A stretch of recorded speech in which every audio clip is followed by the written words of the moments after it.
So the long story short of this is there's two types of licenses out there in the world. There are permissive licenses and there are non-permissive licenses. And the non-permissive licenses are sometimes called copyleft. And among those licenses, the two prominent ones are GPL version 2 and GPL version 3. And GPL version 2 is the one that Linux is released under.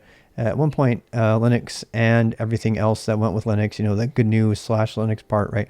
The GNU stuff was all released, and the GNU licenses, the GPL licenses, all came from the Free Software Foundation, which Richard Stallman founded, which created, gave us all of the tools and stuff that we use with Linux, including, PS, LS, Emacs, even VI. All of that stuff was all written by the GNU team originally under that license, and the idea was that if you made something, you had to share. If you extended something, you had to share the code that you used with everybody, no matter what. And so copyleft licenses have long been a thorn in the side of corporations on purpose, because they couldn't use the software without, they couldn't make any money. They could still sell the software, but they didn't, because it meant they had to give the code for the software away for free. So people would get the software and make their own, and they didn't need to pay anybody for anything. Why would they do that?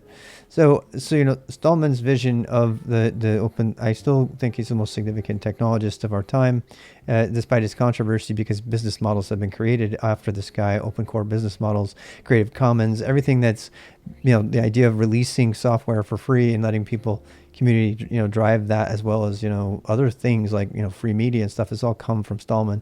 And so it's important. The GPL stuff, the copyleft stuff is very, very important. But the problem with it is that you also have you have the issues that go with that, which means you can't use it unless you'd also release the software, which is why Apple, very famously, Steve Jobs, chose an operating system and all the little tools that would go with it that were not GPL, because he's like, no, I want to make money on this, I want to sell it, I want to modify it, I don't want to be burdened by releasing the source code.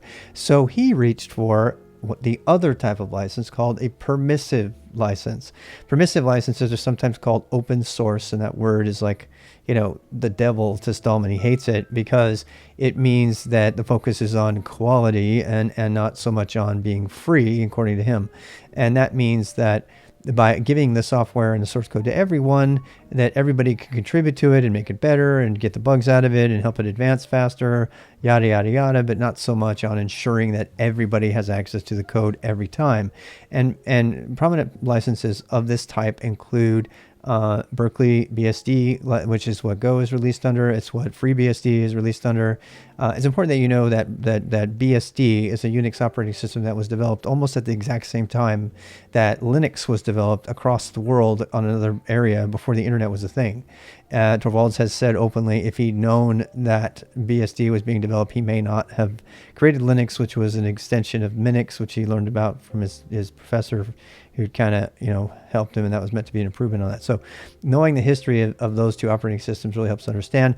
Berkeley was under contract with the government to release everything, to the community, to the world. So they have this very, very, very permissive license. Same thing with MIT. MIT's license is like give everything to the world, and there's no strings attached at all. There's also no granting of patent rights and all kinds of things like that. So again, we have these two types of license: permissive, non-permissive. Which one should we use? If you, the reason you pick a license is based on what you fear most. If you fear that your software will not be used, that no one will benefit, if that's your maximum fear, then you should pick a permissive license, because everybody and their dog's going to use a permissive license, because they don't have to do anything. And this is why Apple used BSD, and to this day, people do not know that the Apple operating system is BSD. They don't know that. There's like $1 trillion company, and it's entirely run off open source software, and nobody knows. Because, nobody equates the word open source and Apple in the same sentence. But Apple's core operating system is entirely BSD. It was entirely derived from BSD. It continues to be BSD. and they've modified it and called it Darwin as if it was evolving from BSD to something else. Even meanwhile, they have not changed anything. They haven't given any contributions back, as far as I know, to the core BSD project. And they minimally meet the requirement, apparently, by they're saying, BSD does say you have to tell people that it's BSD, but they've hidden it so far that nobody on planet Earth, I challenge anybody on the street to go ask your friends or family or anyone, what is the operating system Apple's running on? Well, they're running on their own. Did you know true or false, Apple is running on open source software? They're like, no, God, no, it's Apple. Nobody knows. And so that's what happens with a permissive license when put in the hands of a really, truly evil corporation who doesn't care. Jobs saw a bunch of really, fantastic operating companies that were doing well at that time. They were called, Quantum. They were like Silicon Graphics and Sun and what was the other one? There's like all these really high power workstation. It was all about the workstation, not the personal computer anymore. When he, back when he was thinking about making Pixar, the 3D, the 3D giant that it became. And so it was all about, powerful Unix Unix computers.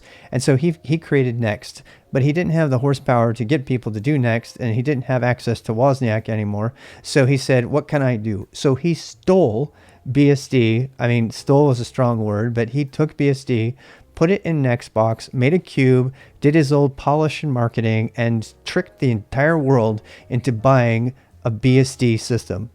I mean, they could get the whole thing for free and put it in some other box, and they would have been 100% free and way less money. But Jobs convinced everybody to buy it, and it was such a big deal. Everybody wanted one. And then what?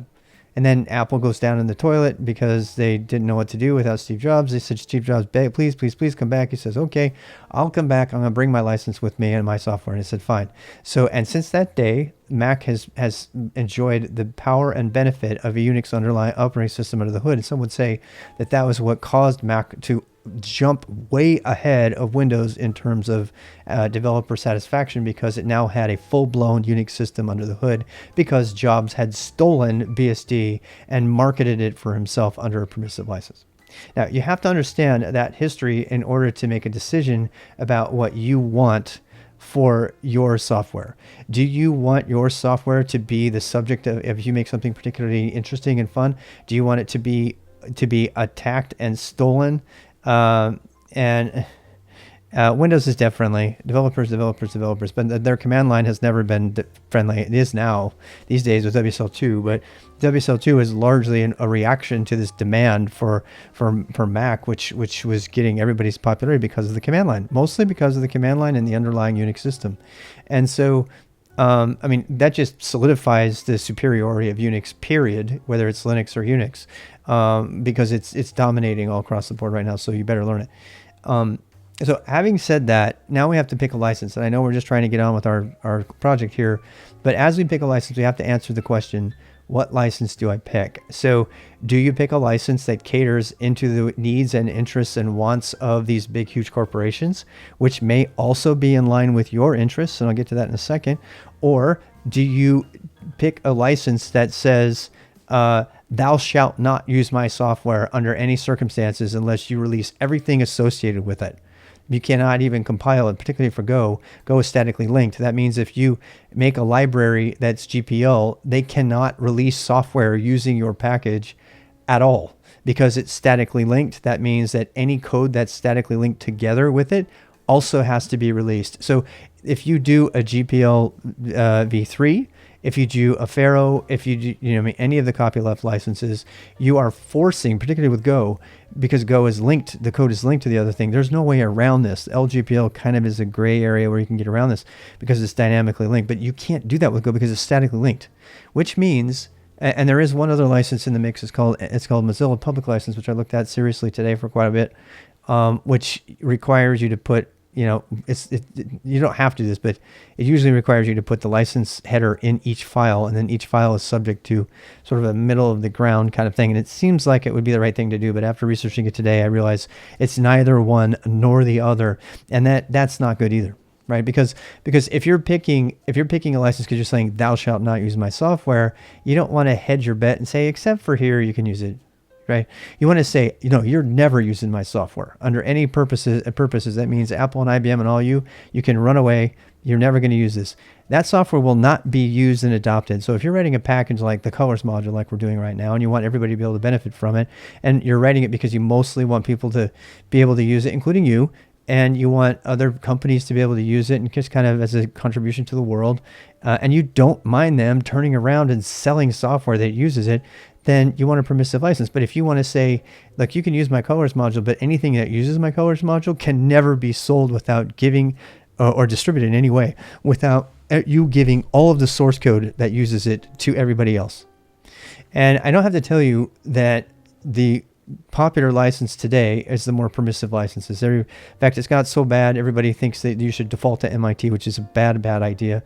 And I'll get to that in a second, or to BSD, as you saw with the BSD licenses. So that leaves, there's that. So you really have to pick between the two. And I'm going to tell you right now that I personally, I go back and forth between these things about once a year, depending on how abused I feel.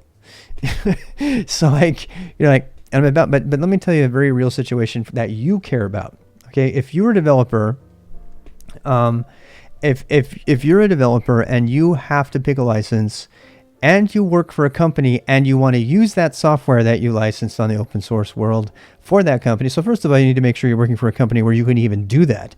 Most people who work at a big, large corporation and who are not recruiters, contractors or something like that, have signed an agreement that says they own you. They own every thought you have on or off the clock. They have non-disclosure agreements. They have non-competes and a bunch of stuff that prevent you from doing anything on open source. And if you go out and participate in an open source project, you could be fired for it. Make sure, if you're a developer, that you understand your legal obligations to your current employer, because I have seen people get screwed over by this over and over again. So before you even participate in the open source world, make sure you can. After you have that checked off, you can say to yourself, okay, I'm an open source developer. I want to make a project, and my company is okay with me making projects. It's another thing. You can have a sort of a not so draconian approach like IBM had, which says, yeah, if you cannot create software that competes immediately with your current contract. You just don't know. But let's assume all of that is taken care of. And not only can you contribute to existing open source, which is similarly covered by these policies, but you can also make new stuff, which means you get to decide what license to pick. Now you can make a new project, has nothing, it's not competing or whatever. You're free and clear, but now you have to pick a license. Well, there's a good chance that you're going to want to make a project that has something to do with the work you're doing. So colors, I want to be able to make terminal colors, but I also want to do it for my employer. Now, if I do a GPL, what happens?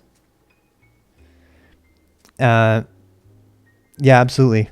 It's never, people say it doesn't hold up in court, but it absolutely is in many agreements. I know for a fact it's in IBM's agreement. So, yep. And that's the way enterprise works, dude. Just be careful and be aware of it. A lot of people would say it doesn't hold up in court, but whatever. And so the question is, do you want to be able to use this software that you're working on the way U.S. enterprise probably? Yeah. I don't know, man. I do not know if it's a U.S. thing or not. Welcome to America. Yeah. But so the question is this: do you want to use your open source project at work? Your work may not allow any open source projects to be used at all in anything. And if that's the case, you might not care. But if they do, if your work, didn't something similar happen with Tetris? I don't remember. But so let's say for example, you're making some open source software that you want to use at work, and you have authorization to use open source software at work. Those are two huge things. Make sure you have those checked. If those are both true, then the best license is a permissive license. Why? Because if you make a GPL license, release of colors, the colors module, for example, then I can't use it at work. And we had this problem with Pagan. So Quint, I don't know if Quint's here right now, but Quint is actually working for a business who wanted to use the Pagan code that he's writing, that he has been contributing with me, making the Pagan project. And he was writing code, and he's been really watching the license very carefully. In fact, so was Lundmar and MacGyver and a couple of others. They were like, a couple times when I was talking about the license, they got kind of snippy with me. They're like, dude, if you put it in anything but this, I'm never touching it again. Bye-bye. And I'm like, gosh, calm down, But the reason they were saying that is because they were so afraid they didn't want to use it because it was going to affect, in the one case, the person was actually making hardware, which is why GPL v3 is the devil, with different conversation.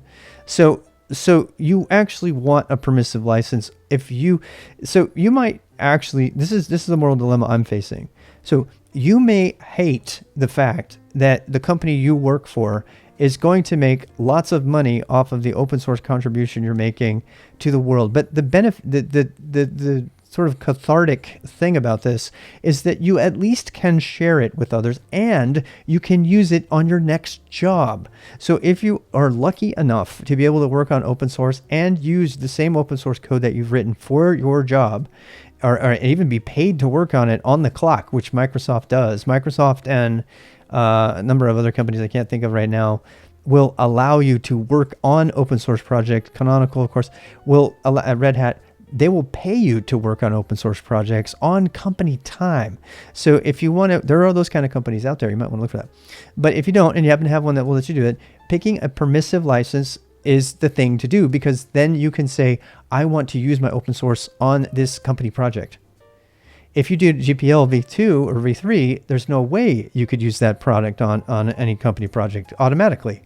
And so you're telling me that everything I use at work, I need to review what the license is, JQ, JVM, Maven, curl. I had a vision that if it is open source, I can use it at work. Okay, you're using tools at work. Using a tool is different than using the software, the code. And that's not the same. That's a good question. Not in a project, but for your own use in the same cases above. If you're not manipulating or changing the software in any way, if it has nothing to do with whether you sell it or not. It has to do with whether you're manipulating the software in any way. So if you were to take JQ and extend it, and by the way, Tesla did this. Yeah, and he lost the court case. He got fined. Musk lost this court case. Elon Musk took, this is reported in our chat, Elon Musk took the Linux kernel, modified the Linux kernel, did not distribute his changes, made $1 kajillion off of Tesla, and then got caught. And he said, oh, fine, we're going to pay the fines. He paid a bunch of fines and he was good to go. It's a true story. He actually did that. So, he's like, fine, whatever. So that does raise another issue, is how much legal teeth does the license have?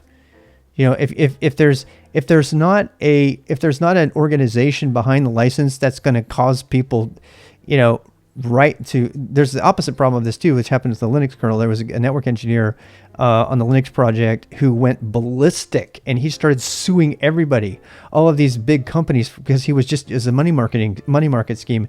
And that's one of the reasons they changed GPL v3.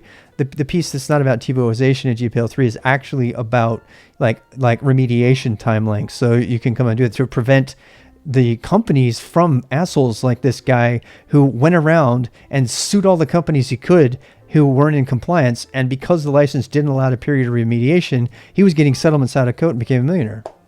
It's absolute shit. I mean, the thing he did, got kicked off the Linux team and everything. So it's a big trauma. That was like something that happened a while back. But the point is, with all these licenses and stuff, so now you have what's going down with this permissive licenses and what to do. So you pick a permissive license, and hopefully at that point you're trying to pick a permissive license that you got his money and no friends. At that point you're picking a permissive license that's appealing the most to those you want to work for, who for whom you could use this software. And then so the next criteria is, which permissive license should I pick, right? And I know this is a mouthful, but this is important. Which permissive license should you pick? And everybody almost immediately, particularly from the Node world, will say, oh, MIT all the way. And, so I say, nah, just use whatever the fuck license. And that's actually a license. It's WTF license. You can do that one, which my dot files are released under that, by the way. There's a public domain license that you can do that just gives it away for free with nothing. So there's lots of different flavors of licensing. Like, which one should I use? And I'm not a lawyer, obviously, but I believe the best permissive license as of this moment today as is evidenced by all of the projects that pick it, and by its history and its performance, particularly in calling Facebook on the carpet and forcing Facebook essentially through pressure to change the React and the GraphQL licenses and actually release them under open source. They released them under proprietary licenses that were disguised as BSD, and that's a very, very long segue that we'll talk about another day. But the Apache Foundation, a lot of us combined together to get Apache the shame it deserved, to like do the right thing. And Apache Foundation finally came out and said, no, your people contributing on this, anything cannot participate in the Apache Foundation, period. And so they complied and they re-released under MIT. But the Apache Foundation license has long been a popular one. I've written a blog about this. It's long been a popular one with organizations because since the beginning, it's granted patent rights.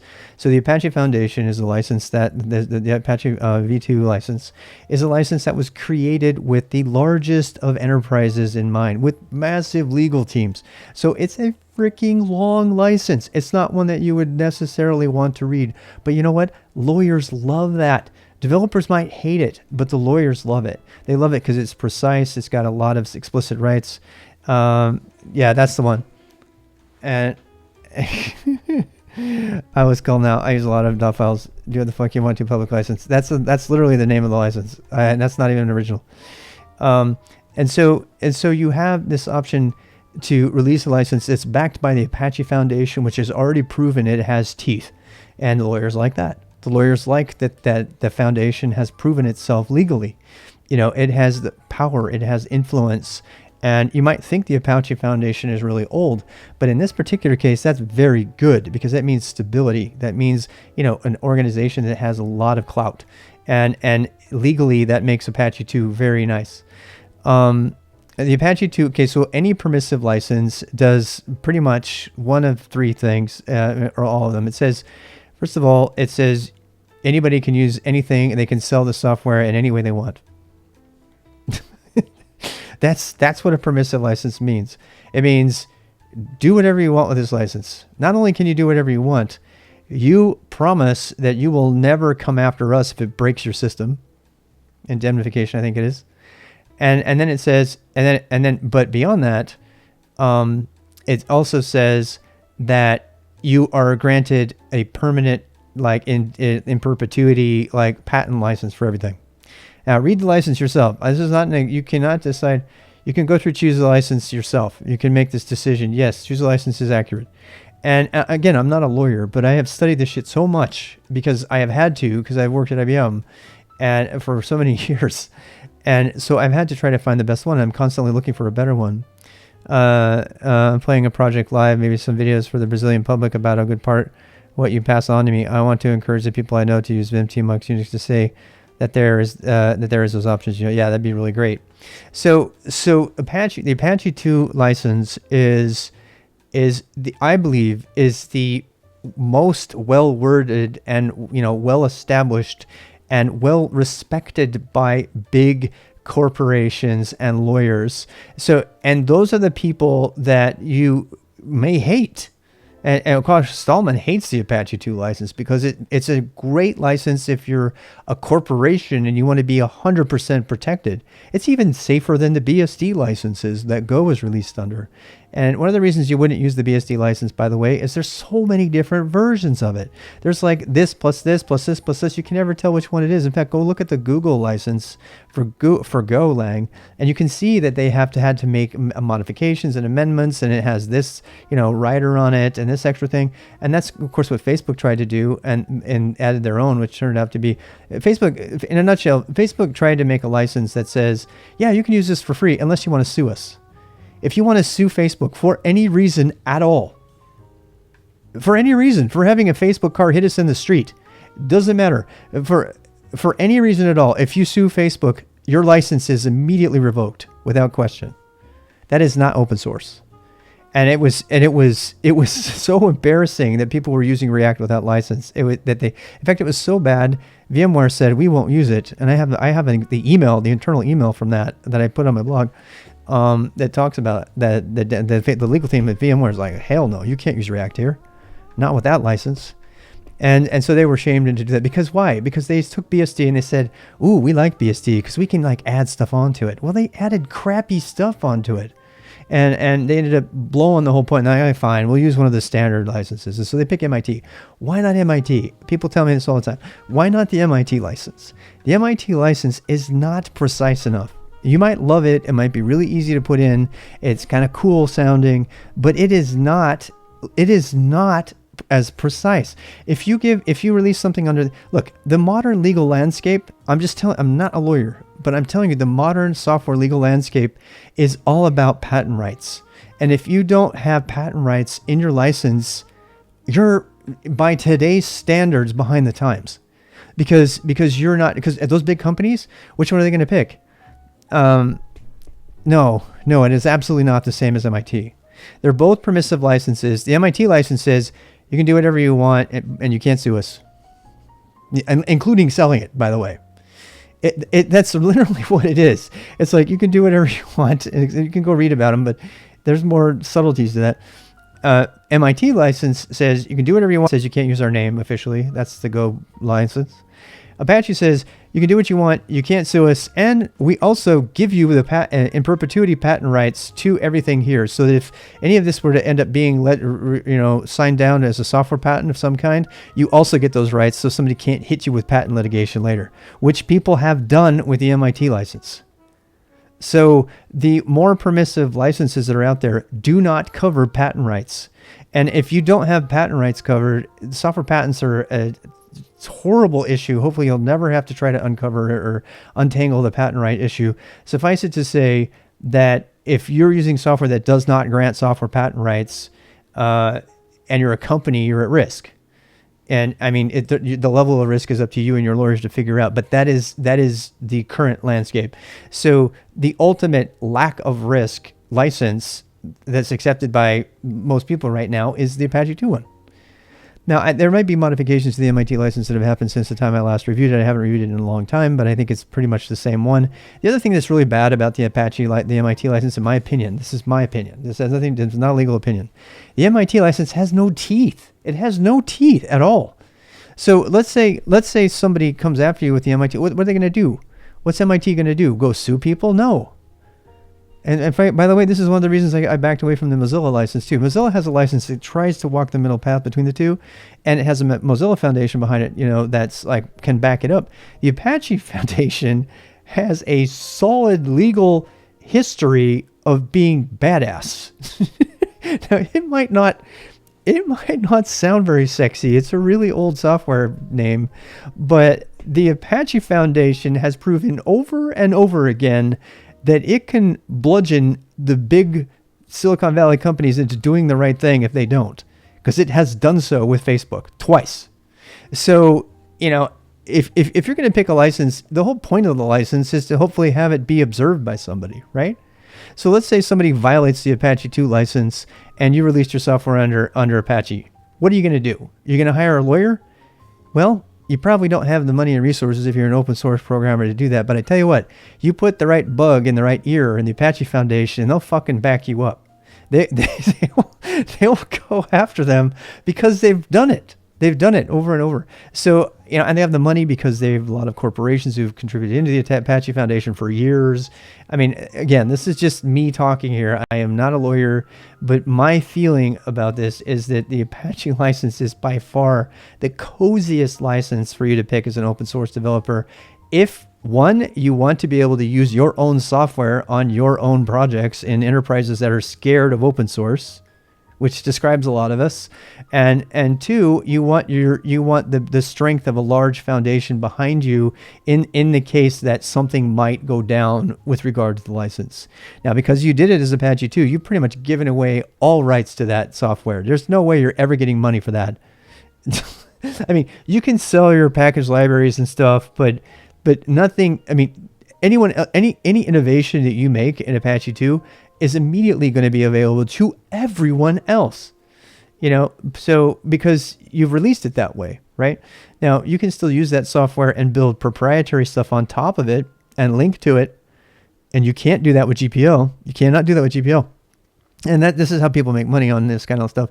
They add on a bunch of proprietary stuff on top of the free stuff, and then they sell the product that has the proprietary stuff, and they make the other stuff free. And then they get the community to back up the free stuff, and then they continue to ride on the top of it. What are the restrictions on Apache 2? I don't know. I'll let you go read them. I don't think there's any restrictions at all. There's no restrictions. You don't have to make any source code available. And that, in that sense, it's like MIT, right? That's why companies love it. Companies love it because they can take Apache software, bundle it, and link it, statically compile it with their own stuff. Apache 2 Mof, yeah, add your own. MIT, good luck. GPL can't close source or add your own. Exactly. That's it. There you go. Thanks for the summary. And I think we're done with this particular topic. I think we've already talked about the decision to go with Apache and why this is where I am today. I am very well known for. I just found an Affero license. An Affero license is a GPL version 2 or 3. Affero license is the most left license there is. It not only can you not bundle our software with other software without releasing all that software to the world, but you also cannot use this software on any service that's served up from the network.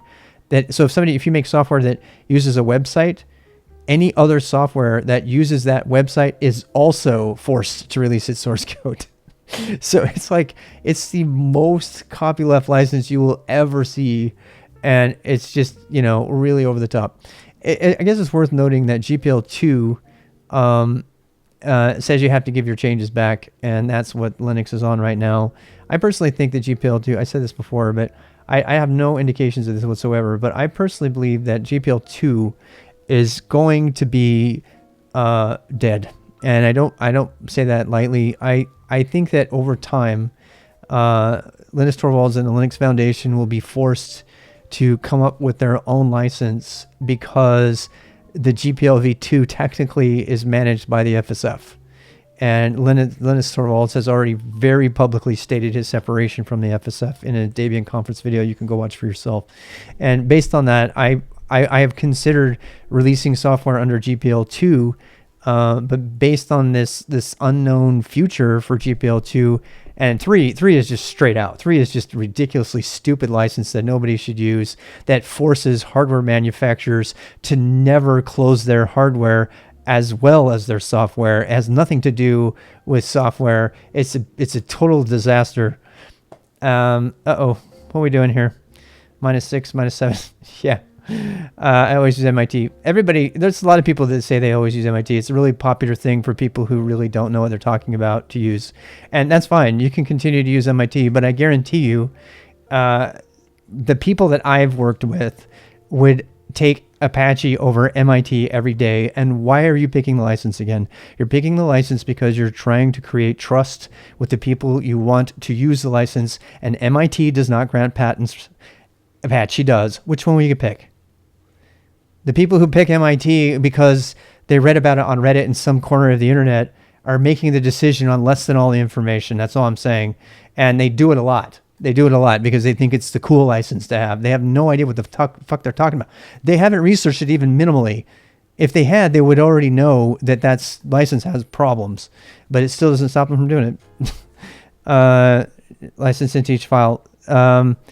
Because I read the FAQ on Mozilla Public License.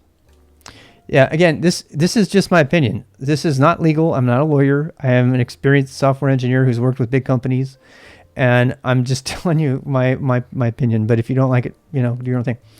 So I'm going to take a quick break, and then we're going to come back and add a license and keep going from here.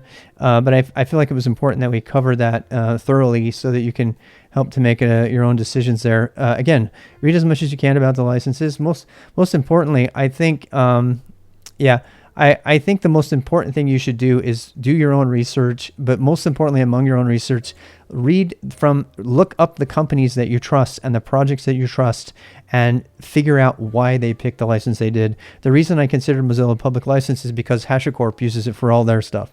And that was new. The first time I saw a HashiCorp configuration language, I was like, what is this license? Why are they doing Mozilla? Mozilla before was a big mess, and Mozilla 2 is a lot better. But as I got reading into it today, actually, I realized that it's a little more convoluted of a license. And I realized that if my goal is to have companies feel good and cozy about using my software, picking a license that's midway between copyleft and Apache is unwise, because frankly, you want to make the company as cozy as possible if that's your intent. I was hoping it would be a way to, kind of walk the middle line. And frankly, I believe now that that's a bad idea. I really hate Apple too. I cannot even begin to tell you how much I hate them as a corporation and their decisions. They have great engineers. They have great products. Some of their projects are really good, even though they solder batteries on and force you to throw them in the trash. Planned obsolescence. There's so many horrible corporate practices from Apple, but one of the ones that bothers me the most is the fact that they have built $1 trillion company off free software and haven't told a soul publicly that they did it. 5th gen iPod Touch, funny. One MIT project I follow uses Apache too. MIT project I use Apache too. I'm looking for Flash tools. Again, I'm gonna end the stream here on this particular topic. If you have any further questions, go ahead and let me know. But I'm gonna make a video about this, and I'm gonna publish this video to YouTube. So there we go. I'll be back in like 5 minutes. But feel free to ask your questions and stuff. But again, do your own research.